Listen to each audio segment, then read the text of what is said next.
মানুষকে শারীরিকভাবে এবং মানসিকভাবে কষ্ট দেয় শয়তান। শারীরিকভাবে কষ্ট দেয় কেমন করে? শারীরিক মানসিকভাবে এটা কষ্ট দেয়। আমাদের সমাজে এখন বিবাহের পরে তালাক, অশান্তি, সংসার অশান্তি এগুলো বেড়ে গেছে না? তালাক বেড়ে গেছে, খোলা তালাক বেড়ে গেছে, অত্যাচার নির্যাতন বেড়ে গেছে, পরিবারে সুখ নাই, শান্তি নাই, অসুস্থ, তারপরে মানে অশান্তির আগুন দাও দাও করে জ্বলছে পরিবারে। কেন? সবই শয়তানের ওয়াসওয়াসা। দেখেন, শয়তান ইবলিস একদিন দরবার বসিয়েছে। কে কোন কাজ করেছে বলো?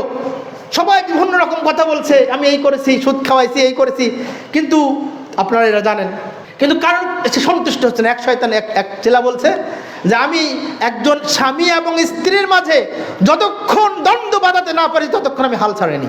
তখন তাকে কুলাকুলি করে তাকে ধন্যবাদ দিলেন, হ্যাঁ তুমি কাজের কাজ করেছো। তার মানে কি, বর্তমান সমাজে পরিবার ব্যবস্থায়, পরিবারে যে অশান্তি, যে তালাক, বাংলাদেশের ঢাকা শহরে মিনিটে 15টা করে তালাক হয়, মিনিটে। কিছুদিন আগে গত বছরের রিপোর্ট। তো এটা কি সবই কি শয়তান? কারণ ইসলামের নিয়ম অনুযায়ী পালন করা হয় না।